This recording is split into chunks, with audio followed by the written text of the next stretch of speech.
Reka ntangirane n'umutumirwa w'uyu munsi akaba n'umwanditsi w'ibitabo. Reka nguhikaze muri studio za 89 n'ibice bine. Murakoze cyane. Umeze ute, byifashe bite? Meze neza cyane.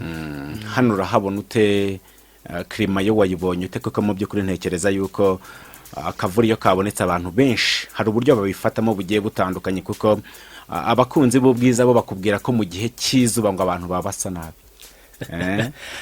Ikigaragara nuko uyu munsi harakeye, kavura kaguye, abantu bari bamaze iminsi hari izuba ryinshi ariko hameze neza.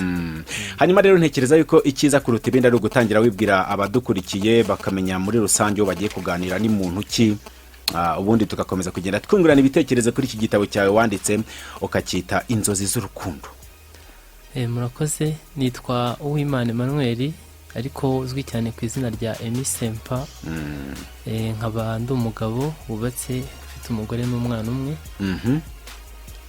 Ndumva bibaye ibyo birabaye. Abantu bashaka kwibaza bati mu buzima busanzwe uri umwanditsi w'ibitabo gusa cyangwa hari akandi kazi ukora kawe ka buri munsi? Ntago ndi umwanditsi gusa mu buzima busanzwe, umucungamari wa farumasi y'akarere ka Karongi. Nguko rero uko bimeze. Hanyuma wenda tugarutse gato kuri iki gitabo cyawe wise Inzozi z'urukundo, ni igitabo cyawe cya kangahe? Ese usanzwe uri umwanditsi cyangwa nimba ukinjira muri iyi kariyeri? Iki gitabo ni igitabo cya kabiri. Igitabo cya mbere cyitwa Ubuzima mu muryango. Iki rero icyo cya mbere cyasohotse muri 2010, iki ngiki cyo natangiye kucyandika muri 2012 ariko gisohotse muri uyu mwaka 2017. Hanyuma Emi Sempa, abantu benshi cyane bakunda kuvuga bati icyo umuntu azaba kenshi na kenshi ugenda usanga akora ibikorwa bitandukanye bifitanye isano nacyo. Impano nk'ingi yo kwandika ibitabo wayigize ute? Yaje ryari? Watangiye kubyiyumvamo ryari? Kwandika ibitabo nsa naho nabitangiye muri 2000 kugera muri 2003, aho natangiraga gukompoza inyandiko nkeya ariko bitaritwa ibitabo. Usanga nandika ibintu nkazibagirwa, ibyambayeho byiza, ibyambayeho bibi. Ibyo rero nibyo byagiye bimpa donc kusanya ya makuru yose, kugira ngo akenshi usanga utazi icyo uzakoresha, ariko uko iminsi igenda ishira niko usanga wegeranya bya bintu ko batari ku iki kintu ntago cyafasha undi muntu runaka, ugendeye kuri za nyandiko zawe. Hanyuma ni igitabo kinini kuko gifite amapaje agera ku 165. Ntabwo twaza kugenda tubigarukaho ngo tuze kugenda tubirangiza. Iki gitabo cyawe ubundi wacyanditse ugamije kwerekana iki? Ugamije gusobanura iki? Mbese muri makeya igikubiye muri iki gitabo cyawe cyaba ari iki? Ubutumwa bukomeye muri iki gitabo cyawe bwaba ari ubuhe? Nkuko izina ry'igitabo cyitwa Inzozi z'urukundo. Njya kwandika iki gitabo nagendeye ku bintu nabonaga muri sosiyete nyarwanda.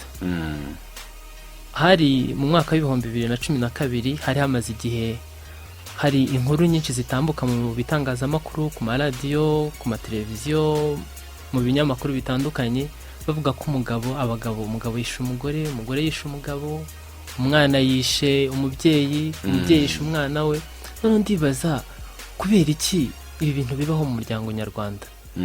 Aho rero niho nahereye mvuga ngo ese byagenze biti. Niho nagenda nganira n'abantu batandukanye, hama nza gusanga ikibazo cyari gihari ari uko nta rukundo rwari rukiri mu muryango nyarwanda. Aho usanga hari amakimbirane mu rugo aturuka kuko umuntu yashatse cyangwa uko yakunze, bikazabyara ya makimbirane atuma umugabo ashobora kubona yuko umugore ari ikibazo kuri we, umugore ari ikibazo ku mugabo, umwana we yamubereye ikibazo, umubyeyi yamubereye ikibazo. Bityo rero nandika iki gitabo n'abandi, ni gute umuntu yagira inzozi nziza, ni gute umuntu yakunda kandi akazagira urugo rwiza. Ngira ngo yenda Seba uracyari umusiribateri, nimvuga ibi ngibi uranyumva? Ndacyari papa mbyirire niko tubita. Nimvuga ibi urabyumva. Usanga kenshi iyo utembereye mu ngo nyinshi hari urugugeramo ukabona ni rwiza, ukabona urukundo bakundana, ukavuga ati cyampa umuryango nk'uyu, nkazagira umugore nk'uyu, nkazagira umuryango nk'uyu. Yaba uri umukobwa yaba uri umuhungu, buri wese aba afite izo ndoto. Njya kwandika rero njya kuvuga izi nzozi z'urukundo, navuze ngo buri wese aba afite inzozi zo kuzagira urugo rwiza, ariko usanga uko biteguwe bishobora kutaba byiza bikaba byatuma uzagira urugo rubi kubera ko byateguwe nabi. Hanyuma abantu benshi cyane burya bakunda kukubwira ko igisobanuro cy'urukundo ari ikintu kigoye, gutekereza kwita igitabo cyawe Inzozi z'urukundo. Ibyo ari byo byose hari ubundi bumenyi bwisumbuyeho wenda ku bijyanye n'urukundo. Sempa, ubundi niki cyakwereka umuntu ko tuvuge dufata urugero umujene, niki cyakwereka umusore ko umukobwa mukunda, niki cyakwereka umuhungu ko umukobwa mukunda? Kasita umuntu aba atari mu mutima w'umuntu, ibintu mu bijajinga gute wenda nk'abantu babanditse mwaragiye mukora igisa nk'icukumbura mu bimwe mu bibona mute? Ahangahe icyo kibazo gisa kuri ngewe maze gukora isesengura ndetse no kuganira n'abantu batandukanye no gusoma ibitabo bitandukanye. Mu by'ukuri biragoye kumenya yuko umuntu agukunda. Kuko kenshi hari ukunda kubera impamvu ze runaka, afite inyungu runaka, ibintu nk'ibyo. Ariko mu ijambo rimwe, umuntu yagukunda guha umwanya we. Niyo mpano ikomeye kuruta ibindi. Umwanya icyambere no gutekereza umuntu, kuba gutekerezaho, akaguha umwanya we mu mutima we, hahandi ajya abyuka akabatekereza uko wiriwe, yajya muri pause akabaze kanaka yariye, se yoze, se yaryamye, se kwimvura yaguye yifubitse. Yo utekereza umuntu gutyo bituma unamuha umwanya ukavuga ati mbonye akantu keza ukakamugurira, mbonye aka gift runaka, icyampa kanaka wanjye akaba ameze gutya cyaka akagera ku iposte runaka. Usanga buri munsi umwifuriza ibyiza, uko rero umuha umwanya mu bitekerezo byawe no muri wowe bituma urushaho kumukunda. Wowe rero nyiri ugushaka kumenya ko umuntu agukunda, hari ibimenyetso byinshi umuntu ugukunda ashobora kugukorera byatuma ubona ko agukunda. Ibyo byose rero biri mu iki gitabo, ugishatse akagisoma yabona igisubizo kirambuye. Hanyuma wenda Emisempa, sinavuga ko nkuzi birenze, ariko ndibuka neza mu mashuri yawe ya segonderi wize ku kigo nizeho, ariko wanyigaga imbere kuko ndanabyibuka ukigenda wari chef de je, nanjye nahise mba chef de je. Urumva ko nahise nsa nk'ukugiriye mu nzira, ukomeje mu nzira yawe. Ngiye mu bintu bijyanye n'urukundo, sinavuga ko ngufiteho amakuru maremare kuko ndabizi nto nakundanaga n'abakobwa nagakundanaga n'abakobwa. Ibi bintu byaje kuva hehe? Hanyuma kandi uze no gufata umwanya unsobanuriye kuri aka kajambo kaboneka kuri kava y'iki gitabo. Ni akajambo k'igifaransa kabagira kati si tu ne bats pas pour ce que tu veux, ne pleure pas pour ce que tu as perdu. Ibyo ari byo byose bivuze ko bishatse kuvuga ugenekereje ngo niba utarwaniye icyo ushaka ntuzarizwe no kuba wagira ute wakibura. Gukundana bisaba kurwana nabyo mu rugamba bimeze bite? Urakoze Seba. Yenda mpereye ku kiwambajije cya mbere umbwira utese by'urukundo byaje bite. Mu by'ukuri burya nta muntu utishimira gukundwa, nta n'umuntu udakunda. Usanga gukunda no gukundwa ni ibintu biryoha cyane. Abenshi nabishyizemo hano mu gitabo, abenshi usanga batanga mechanisme de defense cyangwa se kwihagararaho, akavuga ngo ngiye sinkunda. Nyamara burya usanga atinya kuzagira ingaruka zo gukunda. Akenshi ko aba ari amasezerano hana n'umuntu, ukagira ubwoba ko uzayahagarika cyangwa bikagenda gute. Ariko ubundi gukunda ni byiza. Nanjye rero no mu iki gitabo nabishyizemo mu ncamake, naravuze ngo narakunze kandi naranakunzwe.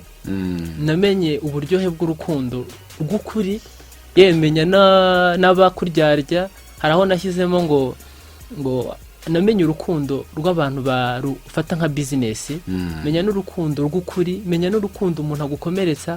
Aho ngaho nubwo nari nkiri mutoya ariko nagiye nkundana n'abantu haba muri segonderi haba muri university. Nibyo naringiye kukubaza Servange, nibazaga urukundo wenda ruhanganye wenda ni no gushaka imitungo cyangwa se ndujyanye n'amafaranga, urukundo rw'ukuri, urukundo rw'ibinyoma. Abo bantu bose bizongera wakundanye nabo, cyangwa hari n'ibyo wenda wagiye ubona ku bandi bikaba ngombwa ko biganiraho?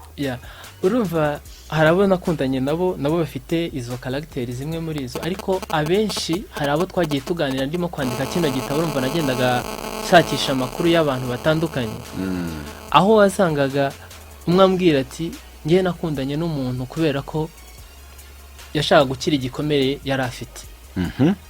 Reka nguhe urugero, hari igihe umuntu aba akundana n'umuntu, tuvuge nk'abese bakundanaga n'umukobwa, ejo umukobwa arakwanze muri societe, ukabaho wenda ubana n'abandi basore bafite abakopine, hamwe ukavuga kubera iki ngi ntabona usimbura uyu nguyu, ukagenda kumuzana kuko utamukunza ahubwo kugira ngo remplace ya absence, donc aze kuziba icyuho cya wa wundi waba ruhari.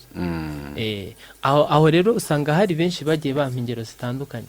Hari n'undi ugukunda kubera ko yabonye aparance y'inyuma, donc ukabona umukobwa ni mwiza cyangwa ukabona umuhungu ni mwiza ukamukunda, babandi bita ngo ni ibitonore. Ejo wazajya kubona ukabona niba yarafite amata ejo aragiye, n'urugero niba yari boga yarafite amatuza ejo amatuza akagenda, ugashiduka utarukunze wa muntu rehama, ahubwo warukunze ya bote exterieur cyangwa bwa bwiza bw'inyuma. Hanyuma muri iki gitabo cyawe wenda ntago navuga ko nagerageje kuba nagisoma cyose, ariko nagerageje kunyuzamo amaso. Harimo amafoto menshi yawe n'umudamu wawe. Ibi bintu wabitewe n'iki gushyiramo amafoto cyane wigarukaho? Ibi ntibishobora gutuma abantu batekereza ko wanditse amarangamutima yawe? Ibyo birashoboka, ariko ubundi iyo urimo kwandika igitabo ugenda ushyiramo amafoto agaragaza, akenshi asanisha n'ibyo urimo kuvuga. Babyita amafoto avuga mu itangazamakuru. Hari igihe ufata ifoto rwose umuntu akamenya icyabaye nta kintu uvuze. Ni nayo mpamvu rero hano muri iki gitabo hagenda hagaragaramo amafoto menshi atandukanye, harimo n'ay'umudamu wanjye. Iyo mvuze ngo inzozi z'urukundo cyangwa se urukundo rw'ukuri, nuko nzi urwo rukundo nduvuze nkarushyira ku wundi muntu, tuvugenda nkafata Seba n'undi muntu nishakiye nkabashyiramo hano, ubaza ashobora kuzavuga ati ese ko abantu nzi ko badakundana kubera iki uyu muntu yabashyizemo hano. Ariko sinashyizemo umudamu wanjye nuko mukunda kandi nawe akaba nkunda, kandi nkaba mpamya yuko ibyo ngibyo mvuga ari ukuri.